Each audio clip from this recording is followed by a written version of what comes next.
I knew I was dying again. And there is nothing scarier than knowing that your body is failing you and nobody is helping you.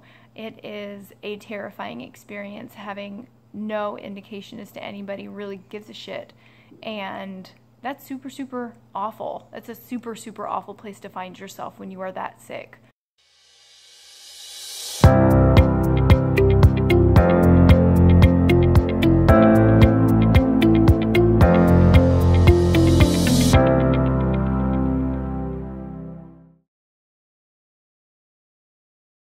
Hey guys, I've been thinking about making this video for a really long time, so I'll probably jump around a bit, and there's been so much that's gone on, and there's a lot of details, but I'll try to break those up in other videos.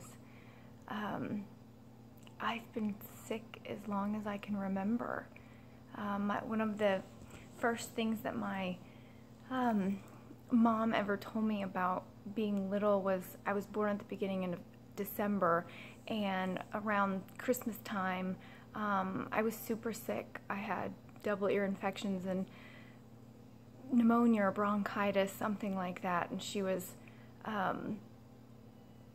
had me in the bathroom trying to hold me up to get hot steam from the shower, and I always just thought it was, I'm a special snowflake. That's what we've said forever and ever and ever. And that's just what it was. Like, you make excuses for your body and you rationalize it away. Not to mention when you go to the doctor and they tell you that it's all in your head, or all you need to do is drink more water and rest. And that didn't exactly work out for me. I'm going to give you a short little bitty from when I was born pictorial awesomeness until I had my boy. So let me fill you in on that part and then we'll keep going. And I totally want to do the Wayne's World thing. Okay, my life in a nutshell. So, baby. I've always been a little bit of a ham. Gymnastics. Lots and lots of gymnastics.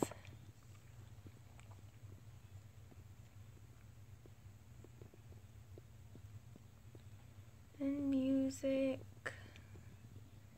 More gymnastics. Dancing. And my beautiful boy.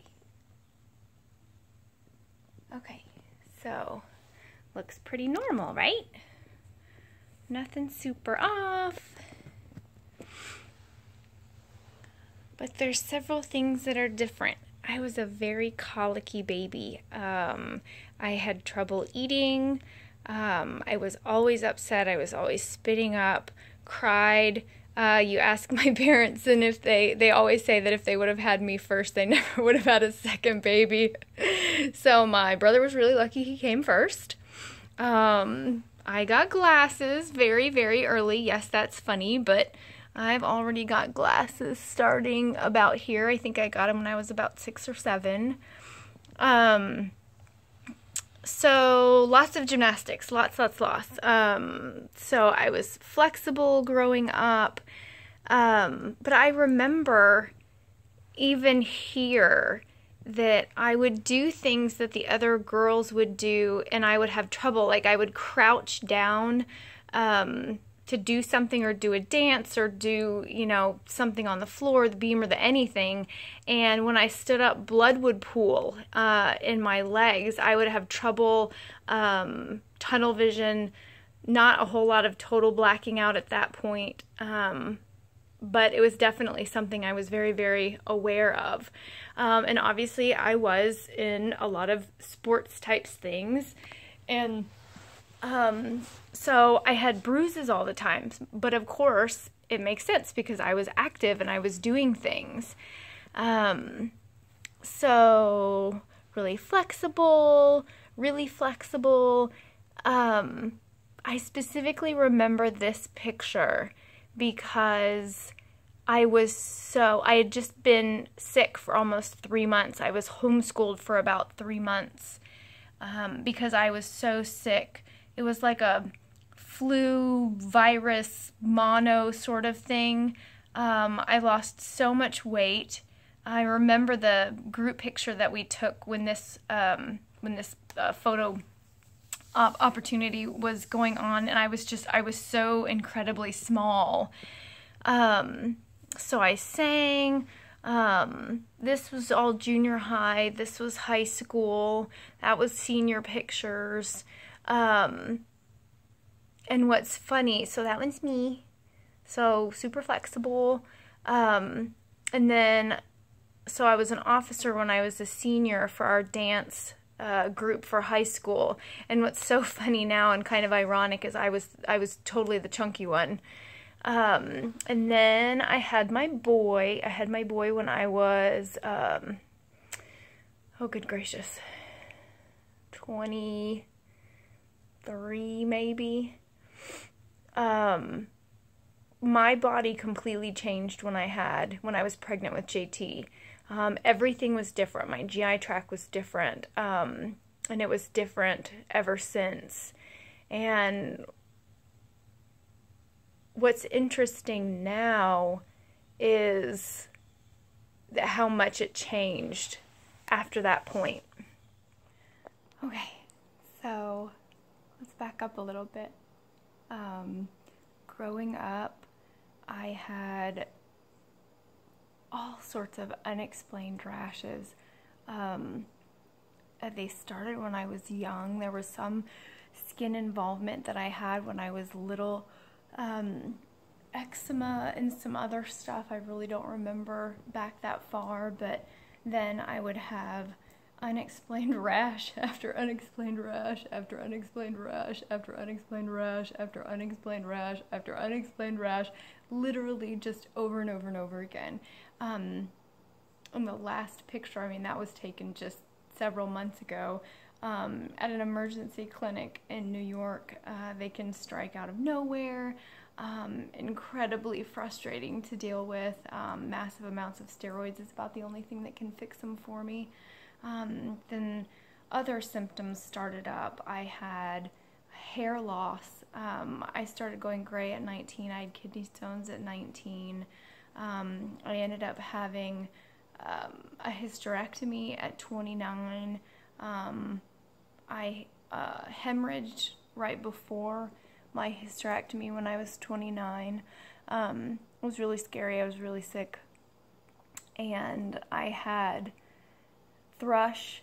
I've apparently had it for years and never knew what I was dealing with. I have geographic tongue on the back half of my tongue. I've got strep after strep after strep. And so you do what you do. You go to the doctor and you expect them to be able to fix you. And they would put me on antibiotics and it would fix the strep for a tiny bit of time, and then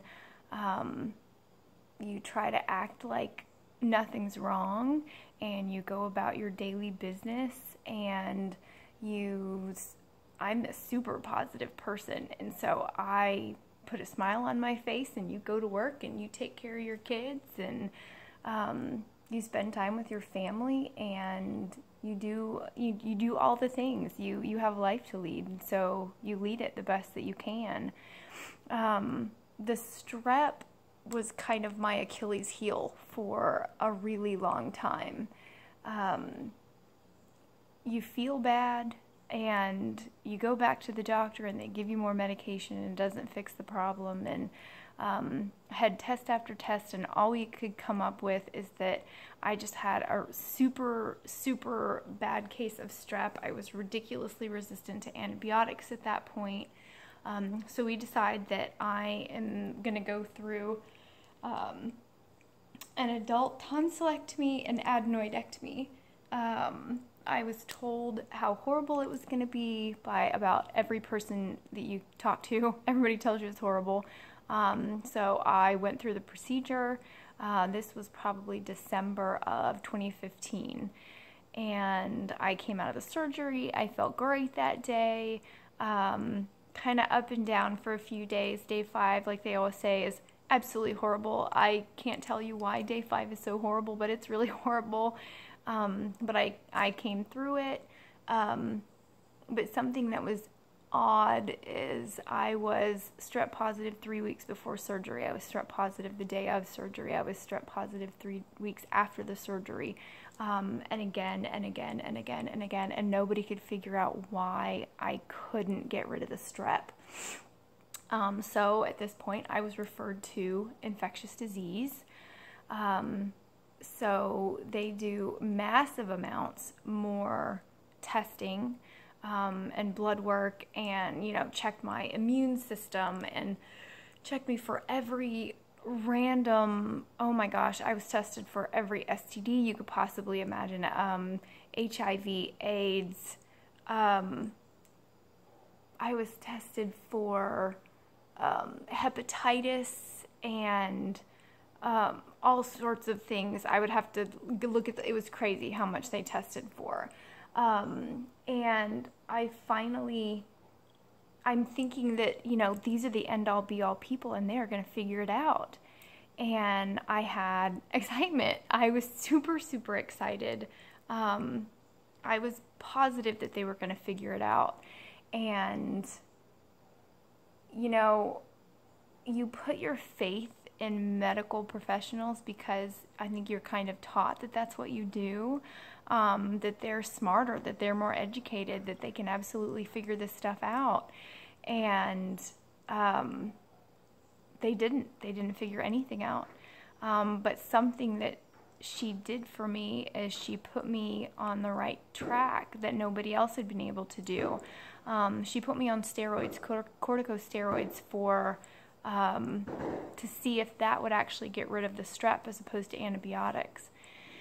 And it helped, but I mean, corticosteroids pretty much make everybody feel like a rock star, and so I wasn't just like super, oh my gosh, this is just great, it's gonna fix everything.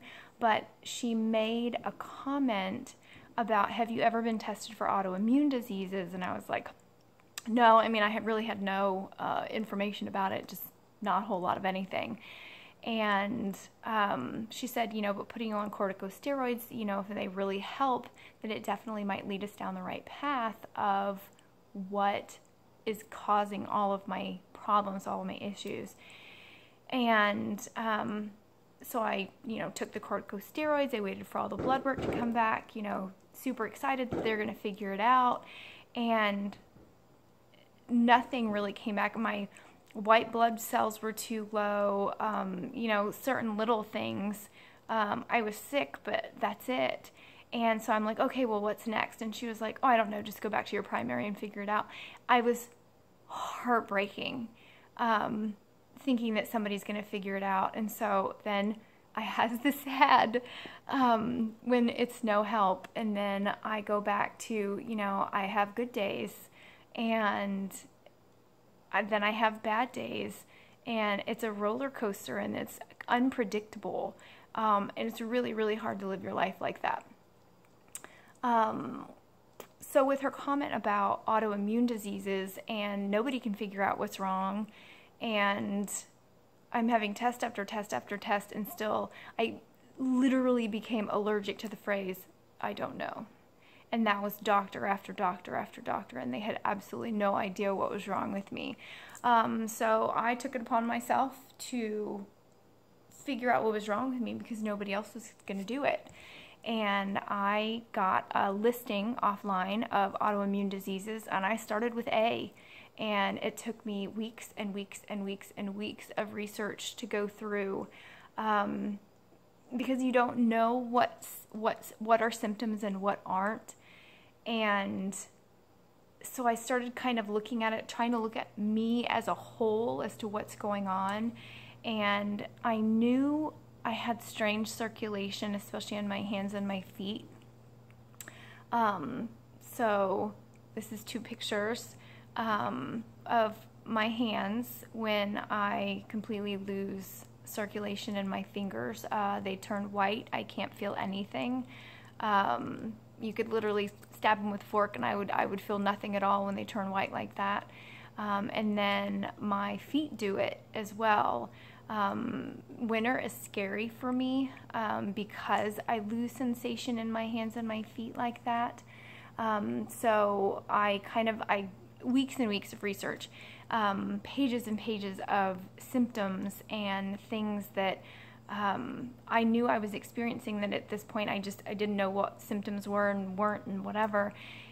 And then all of a sudden I found systemic lupus and a lot of the overlaps that you have with systemic lupus, which is Raynaud's and Sjogren's and scleroderma, and there's several others that go with it.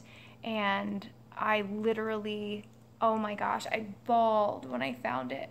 So I have excitement again, and I really think that I have figured out what is going on, and I take all of my research and I take all of my information that I have spent so much of my time compiling to my primary doctor, who has always had my back, who has always been there for me, always, you know, we will figure this out, we will absolutely get you feeling better. I hope y'all can hear fireworks. It's July 4th today, so there are fireworks going off. And so I take all this information to him, and I'm thinking, and I'm so sick at this point. I'm horribly sick. This is probably first part of July of 2016. And so I go, take all of the information. I'm thinking, oh my gosh, he's going to be like, you have figured it out. You're so amazing, you know, blah, blah, blah. And all I get is, haven't we already tested you for lupus? Would I be asking you to test me for lupus if we had already tested me for lupus? Like, it was literally like nothing I said mattered. I was literally, it felt like, I don't think I've ever had my knees taken out from under me like I had that day. That was a really horrible day. I super had the sad that day. That was a really, really bad day. There's nothing like feeling like a ghost in your own body, that you know something's wrong, you know that you are super sick, and the one person that you really thought was going to have your back and get to the bottom of it and whatever, kind of half-heartedly was like, okay, you know, we'll run some of the blood work and then, you know, we'll see what comes back. But yeah, I really don't think this is what, you know, any of this is. So blood work was taken that day, and then several days later, I ended up having to go to the hospital. Not because he wanted me in there, but because I begged to be put in the hospital that day. I was dying, and I knew it. I knew that there was no doubt that I was dying. I couldn't eat. My heart was messing up horrible. I've always had like heart palpitations and whatnot, but this was just, it was unreal. The exhaustion was unreal. So he put me in the hospital, had admission orders waiting for me when I got there, and I was down to 104 pounds during that hospital stay. And I don't remember how many days it took them to get an IV, and I did say days in. I lost count how many people had to try to get IVs in me. I've always had trouble getting IVs. My veins collapse, they roll, they do this, like, they get the needle in there and then the whole thing just like collapses. It's really, really odd. So the day that I was supposed to be released from the hospital, my primary came in with the test results of everything that we had run the week before, and everything actually still looked okay except for one test result, which was an ANA. It's an anti-nuclear antibody, which is a big test for lupus and some of the other crossovers. And he literally tried to tell me that it was nothing, and I'd had a really hard year and I was probably depressed, and why don't we put me on some antidepressant medication and see what happens. I politely declined. Seriously just wanted to kick him in the nuts at that point. I was so angry. I was so sick. Oh, it was awful. And so I had made him promise me before, if the ANA came out positive, that he would run more blood work. So I politely reminded him that he had promised to run the other blood work, and can I come to the office next week and he'll run the other blood work. He begrudgingly agreed and discharged me from the hospital. A couple days later, I received a phone call from the hospital, which was really sweet, and they were just checking on me, making sure that I was okay, because I had been admitted for being anorexic. That was another really bad day. Anorexic is a choice. It's, you don't want to eat. I was physically unable to eat because my GI tract was so messed up. And learning that that was what he put on the hospital admission form was just like one more kick in the nuts. It was just awful. It was so, so awful. So some of my blood work came back, and it was just a little bit strange. Thankfully, it was enough, and I finally asked to be referred to rheumatology at UT Southwest, which my primary, again, begrudgingly did. But I had to wait several months to be seen. And so, again, you get on with life. You feel like ass, but you go to work. You feel like ass, but you travel, and you spend time with your family, and you take care of your kids, and, you know, you do all the things. So we had my parents and my son and I, we had a trip planned forever to go to Iceland and Scotland, and I was super sick. And I sure as hell went to Iceland and Scotland. I was not letting being sick keep me from doing all sorts of neat stuff. So we toured Iceland. We went in the water that's supposed to be so healing in Iceland. We went and saw the loch that Loch Ness Monster is supposed to be at. We went to the Royal Tattoo. It was amazing, and I'm so glad that I went. I never would have changed it, but the exhaustion that went along with it was unreal. It was like a living, breathing thing inside me. I was so exhausted. So I get back, and I finally met my rheumatologist, and I took her all of the same information that I took my primary, and showed her everything, and told her of some of my family history, because my maternal grandmother, she had scleroderma. Not certain of some of the other crossovers that she may have had, but she had diagnosed scleroderma. So the testing began again, and more testing and more testing and more testing and more testing. And I have excitement again, because I think we finally found it, and we finally figured out what's going on. And while waiting for test results to come back, you live your life, and you go to football games, and you have good days, and then you have not so good days.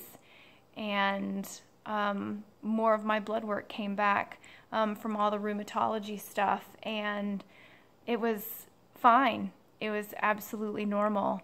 And then I had this sad again, very, very rocky road to figuring out what was going on. So my rheumatologist and I discussed everything. Diagnosed the Raynaud's. That was a no-brainer. It looked like I had Sjogren's as well, which is another autoimmune condition, and it affects the moisture in your eyes, in your mouth, and your GI tract. which we thought, was explaining some of my GI problems.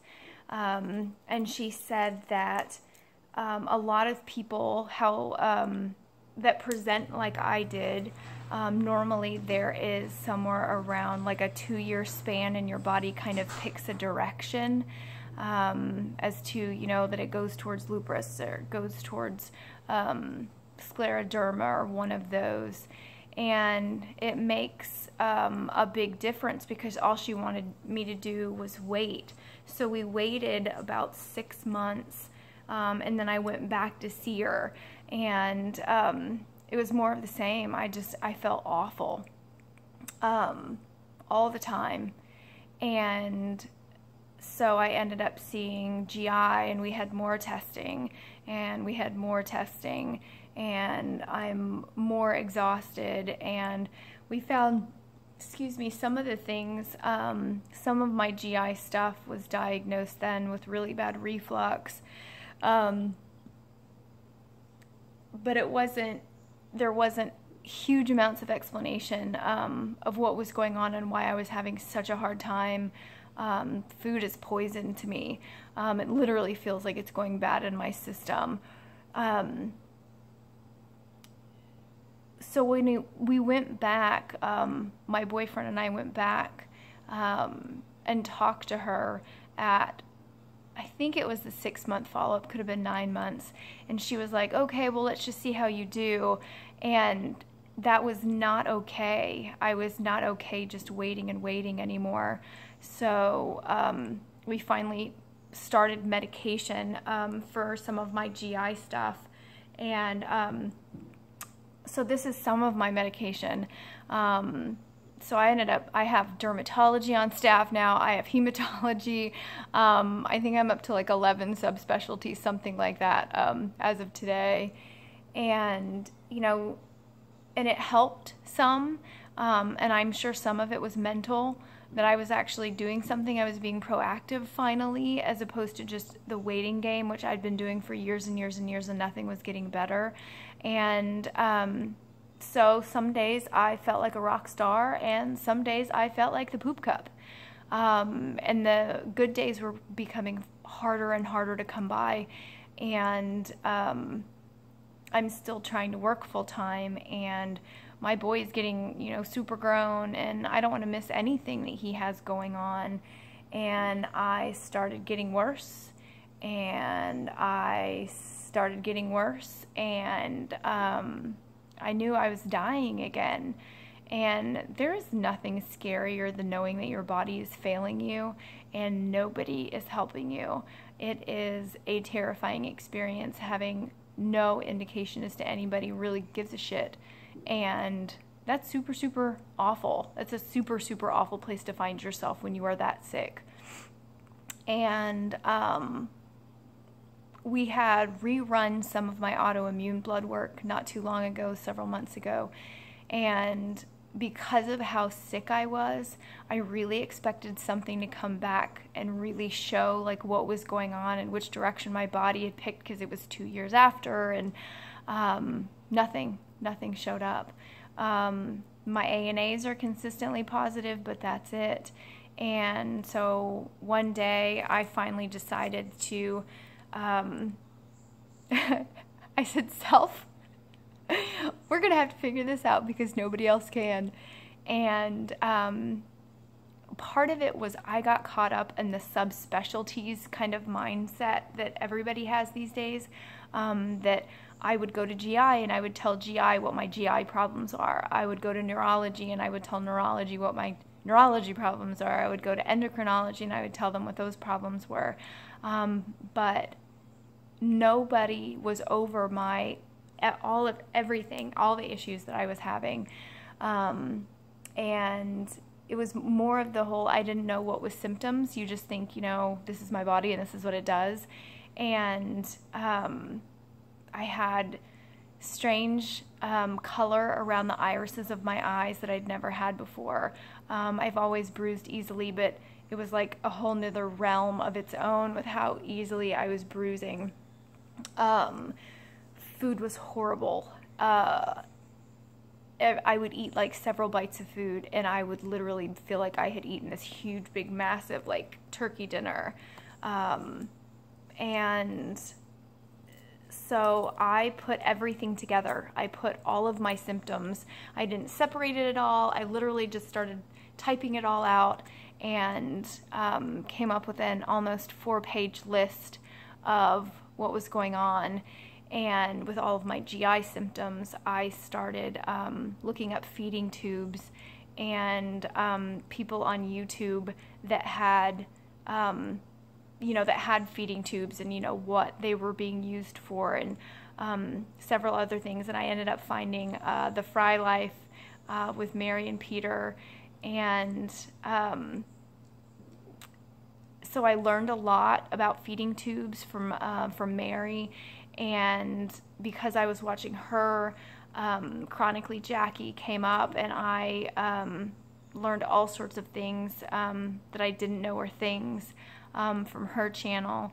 And then I found Amy's Life, and it was amazing. It was literally amazing listening to them, because it was like listening to myself. And so many things that they went through, I went through.